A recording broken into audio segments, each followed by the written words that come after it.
عليكم ورحمة الله وبركاته. اللهم صل على سيدنا ونبينا وصفينا وحبيبنا مولانا محمد وعلى آله وصحبه وبارك وسلم. আলহামদুলিল্লাহ, সমস্ত তারিফ ও প্রশংসা সেই মহান আল্লাহ তাআলার জন্য। তারপরে আল্লাহ তাআলা যে নবীজির ওসিলায় আমাদেরকে বিশ্ব জগতে পাঠিয়েছেন, সে নবীজির ওপরে শত কোটি দরুদ ও সালাম বর্ষিত হোক। সকলে বলেন যে আল্লাহুম্মা আমিন। সাল্লাল্লাহু আলাইহি সাল্লাম অন্যান্য নবী আলাইহিস সালাম গণেরা আমাদের নবীজির উম্মত হওয়ার জন্য দোয়া করেছিলেন। আমরা দোয়া না করলেও তিনি যে আমাদেরকে মেহেরবানি করে এই নবীজির উম্মত করে পাঠিয়েছেন, সেজন্য আল্লাহর কাছে শুকরিয়া আদায় করি, বলেন আলহামদুলিল্লাহ। আজকে আমি নবী করিম সাল্লাল্লাহু আলাইহি সাল্লামের বিয়ের প্রস্তাব, খাদিজার বিয়ের প্রস্তাব নিয়ে আলোচনা করব। সফর থেকে প্রত্যাবর্তন, খাদিজার বিয়ের প্রস্তাব। রাসূলুল্লাহ সাল্লাল্লাহু আলাইহি ওয়াসাল্লামের গুণ, গরিমা, চরিত্র, মাহাত্ম্য প্রভৃতি সম্পর্কে অবগত হয়ে হযরত খাদিজা তাহেরা রাদিয়াল্লাহু তাআলা আনহা পূর্ব হতে তার প্রতি বিশেষভাবে অনুরক্ত ছিলেন। ব্যবসায়িক কাফেলার কর্তৃত্বভার প্রদানের পর তার কর্মদক্ষতা, বুদ্ধিমত্তা, অসাধারণ প্রতিভা সম্পর্কে সম্যক অবগত হওয়ার পর তার পূর্ব অনুরাগ ক্রমে প্রেমে পরিণত হতে থাকে। তিনি যুবক আল আমিনের সহধর্মিণী হতে ব্যাকুল হয়ে পড়েন, কিন্তু হযরত খাদিজার চিন্তা তিনি বিধবা, কয়েক সন্তানের জননী। আর আল আমিন হলেন যুবক। অবশ্য খাদিজার ধন সম্পদের লোভে অনেকে প্রস্তাব করেছিলেন, কিন্তু খাদিজা সেসব প্রস্তাব প্রত্যাখ্যান করেন। সেসব প্রস্তাব পত্রপাঠ নাকচ করে দেন। এখন হযরত খাদিজার মন আশা নিরাশায় দোলায়িত হচ্ছে। তিনি সহচরী নাফিসার মাধ্যমে আল আমিনের নিকট প্রস্তাব পাঠান। নাফিসা এসে আল আমিনকে জিজ্ঞেস করলেন, আপনি বিয়ে করছেন না কেন? সাদামাটা জবাব, বিয়ের সম্বল আমার নাই। নাফিসা বললেন, যদি তার সুব্যবস্থা হয়, কে সে? আল আমিন পরিচয় জানতে চাইলে নাফিসা পূর্ণ বৃত্তান্ত তুলে ধরেন। আল আমিন প্রশ্ন করলেন, আপনি এ প্রস্তাব কিভাবে পড়লেন? নাফিসা বললেন, আমি প্রস্তাব করেছি এবং তা বাস্তবায়নও আমি করব। আল আমিন থেকে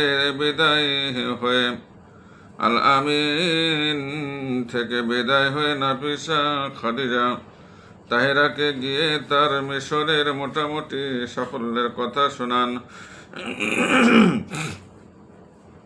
ওদিকে আল আমিন তার অভিভাবক চাচা আবু তালেবকে সব কথা শোনান।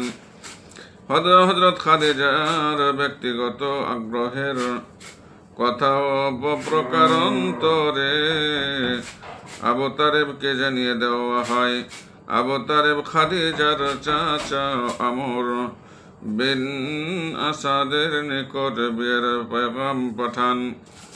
উভয় পক্ষের অভিভাবকদের মাঝে আলাপ আলোচনা ক্রমে মোহরানা নির্ধারিত হয়ে নির্দিষ্ট দিন তারিখে বিয়ে সম্পন্ন হয়। বিয়ে বাসরে উভয় পক্ষের আত্মীয় স্বজন ও কুরাইশ প্রধানগণ উপস্থিত ছিলেন। মূর্তি পূজার প্রতি ঘৃণা, নির্জনতার প্রতি আগ্রহ বৃদ্ধি হযরত খাদিজা তাহিরা রাদিয়াল্লাহু তাআলা আনহা এর সাথে রাসূলুল্লাহ সাল্লাল্লাহু আলাইহি ওয়াসাল্লামের বিয়ের পর তিনি রোজি রোজগার জীবিকার জন্য তথা পারিবারিক চিন্তা ভাবনা থেকে অনেকটা মুক্ত হন। প্রকৃতপক্ষে এখন থেকে তার আধ্যাত্মিক জীবনের বিকাশ শুরু হয়। এ সময় তার জীবনে আর একটি বিরাট পরিবর্তন দেখা দেয়। তা হচ্ছে যতই দিন যাচ্ছে ততই তার নির্জনতার প্রতি আগ্রহ বৃদ্ধি পেতে থাকে।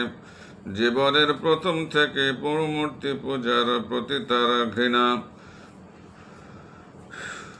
ঘৃণা উন্নাসিকতা ছিল খুবই প্রকট। অতএব জীবনে কখনো কোনো মূর্তির সম্মুখে মাথা নত করেন নাই, অথবা এমন কোনো মজলিসে অংশগ্রহণ করেন নাই যা মূর্তি পূজার মজলিসে বলে কথিত হতে পারে। নির্জনতার এ সময়টিতে তিনি সুস্থ প্রকৃতির যেভাবে পথ নির্দেশ করত সেভাবে আল্লাহর ইবাদত করতেন। তবে এ অবস্থায়ও হৃদয় জগতে এমন একটি অস্থিরতা অশান্তি ছিল যা চিত্ত চাঞ্চল্যের কারণ হতো। নির্জনতার এ সময় তিনি অধিকাংশ সময় নিজের জাতিকে নিয়ে চিন্তা ভাবনা করেন। চিন্তা ভাবনা শেষেও আটকে উঠতেন। সাধারণভাবে সারা দুনিয়ার মানুষ বিশেষত আমার জাতি কিভাবে আল্লাহকে পরিত্যাগ করে মূর্তি পূজায় লিপ্ত, কিভাবে সৃষ্টির সেরা জীব মানুষের চারিত্রিক বিবর্তন ঘটছে।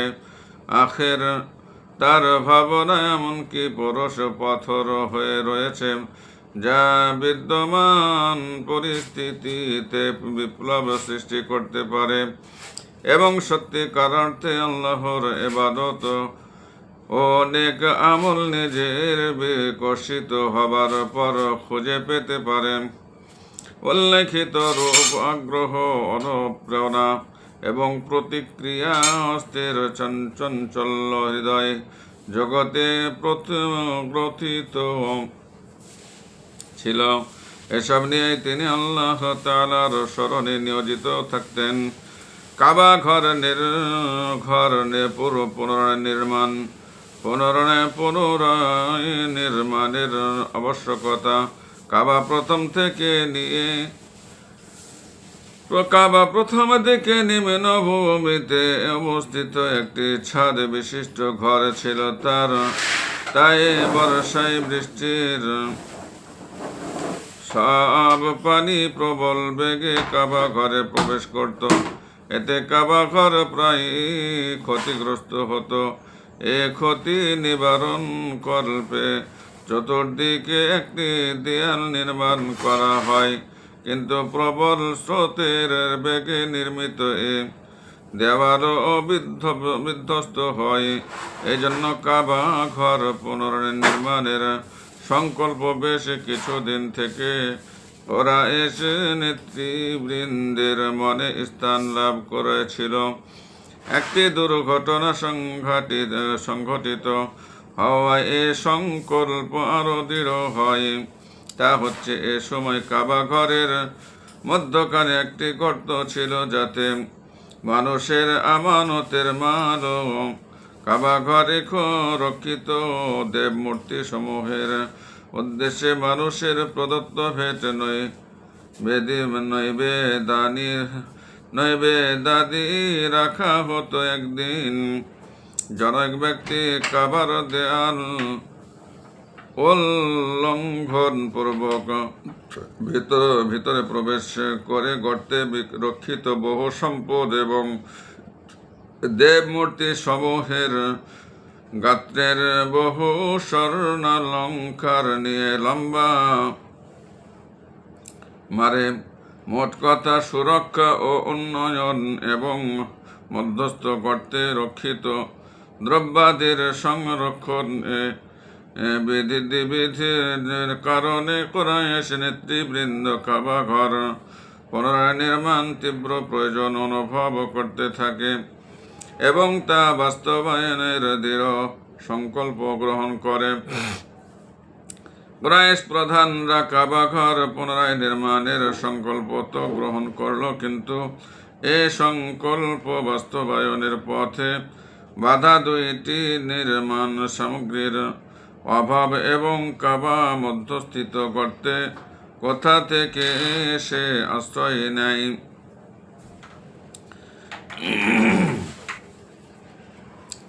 আশ্রয় নিয়ে একটি বৃহৎ বিষধর সাপ, এটি মানুষ দেখিলে ফোঁস করত আর দেবাভাগে কাবার দেয়ালের ওপর উঠে রোদ পোহাত।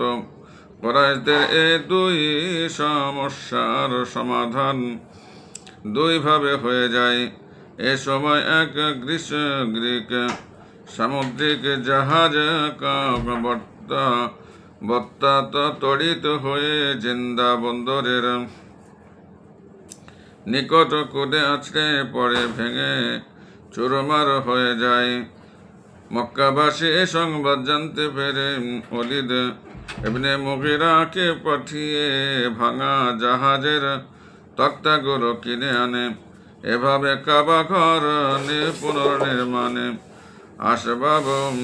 আসবাবপত্র সমস্যার সমাধান হয়, আর কাবা ঘরের মধ্যস্থ গর্তে বসবাসরত বিষধর সাপটি একদিন দেয়ালের ওপর উঠে রোদ পোহাতে থাকাকালে কোথা হতে একটি বাজ পাখি এসে ছো মেরে সেটিকে নিয়ে যায়। এতে কুরাইশরা যার পর ন্যায় আনন্দিত হয়। তাদের ধারণা মতে কাবা ঘর পুনরায় নির্মাণের মতো পুণ্য কর্মের সংকল্প করায় আল্লাহ তাআলা তাদেরকে সর্পভীতি হতে নাজাত দিয়েছেন। অবশেষে কুরাইশদের সম্মিলিত অংশগ্রহণে কাবা ঘরের পুনরায় নির্মাণ কাজ শুরু হয়। কাবা ঘর পুনরায় নির্মাণ কর্মে মিস্ত্রিকে ছিল। বিষয়টি ঐতিহাসিকদের নিকট মতভেদ জনিত। ঐতিহাসিক সাদের অভিমত হচ্ছে, বার্তা তাড়িত হয়ে বিধ্বংস গ্রিক জাহাজে এক আরোহী ছিল বাকুম। সে রোমের অধিবাসী ওলীদ বিন মুগীরা বিধ্বস্ত জাহাজের কাষ্ঠাদি খরিদ করে আনতে বাকুমকেও সাথে করে নিয়ে আসে। পক্ষান্তরে সিরাত কাল ইবনে হিশাম এবেনে ইসহাক হতে বর্ণনা করেন, এ সময় মক্কায় কিবতী বংশোদ্ভূত এক কাঠমিস্ত্রি বাস করত। সেই কাবাগানের নির্মাণ মিস্ত্রি নিযুক্ত হয়েছিল। হাজারে আসওয়াদ স্থাপনে ঘোর বিরোধ। কুরাইশ বংশের সকল শাখা গোত্রের লোক একত্রে মিশে আপন মনে কাবা ঘরের পুনর্নির্মাণ কাজ করে চলেছেন। কোথাও পারস্পরিক বিভেদ বিরোধের নামগন্ধ নাই। যার নির্দিষ্ট অংশের কাজ চলছে, কিন্তু গোল বাঁধল হাজারে আসবাদ। কারো পাথর স্থাপন নিয়ে কোন গোত্র হাজারে আসবাদ পুনরায় স্থাপনের মর্যাদা লাভ করবে, এ নিয়ে ভীষণ বিতণ্ডা শুরু হলো। কারণ সব গোত্রের লোকদের দৃষ্টিতে হাজারে আসবাদ স্থাপনে আসল প্রাধান্যের নিদর্শন। অতএব প্রত্যেক গোত্রের লোকেরাই নিজ নিজ ধারণা মতে এ বিরল মর্যাদা লাভের দাবি করতে লাগলো। প্রত্যেকের দাবি, আমরা এ পাথর স্থাপনের মর্যাদা লাভের অধিকারী। এ দাবি বিতণ্ডা শেষ পর্যন্ত ঘোর বিরোধে রূপান্তরিত হয়। এ বিরোধে সকল গোত্রে গোত্রেরই অগ্র রণমূর্তি দর্শনে মক্কা নগরীর লোকেরা আতকে আতঙ্কে শিউরে উঠল। এহরে কুন্দল কোলাহল 4 দিন অতিবাহিত হয়। মীমাংসার কোনো লক্ষণই দেখা যাচ্ছিল না। অবশেষে হাজারে আসওয়াদ স্থাপনের দাবিদার শাখা গোত্রগুলো তৎকালীন দেশে প্রথা অনুসারে রক্তপূর্ণ পাত্রে হাত ডুবিয়ে মৃত্যুর প্রতিজ্ঞা করে। এটি আরবদের জন্য ভীষণ প্রতিজ্ঞা। মুহূর্ত মধ্যে চতুর্দিকে অস্ত্রের ঝনঝনানি শুরু হয়ে গেল। এ সময় জলদ গম্ভীর স্বরে উচ্চারিত হলো, স্থির হও, স্থির হও, আমার কথা শোনো। এ বলে দীর্ঘ শুভ্র শস্য বিশিষ্ট বৃদ্ধ আবু উমাইয়াও ভয় বাহু ঊর্ধ্বে তুলে বললেন, স্থির হও। এ বৃদ্ধের স্বর শুনে সবাই ঘুরে দাঁড়ালো। তখন তিনি সকলকে বুঝিয়ে বললেন, একটা ভালো কাজ ভালোই সমাধানের পর তোমরা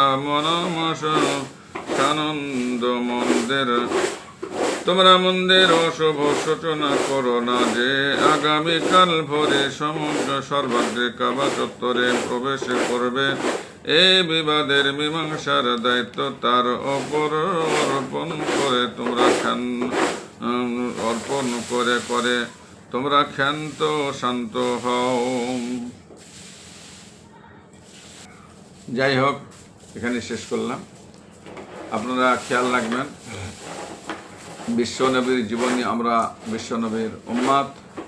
সে বিশ্বনবীর জীবনী প্রতিটা মুসলমানের জানা খুবই দরকার।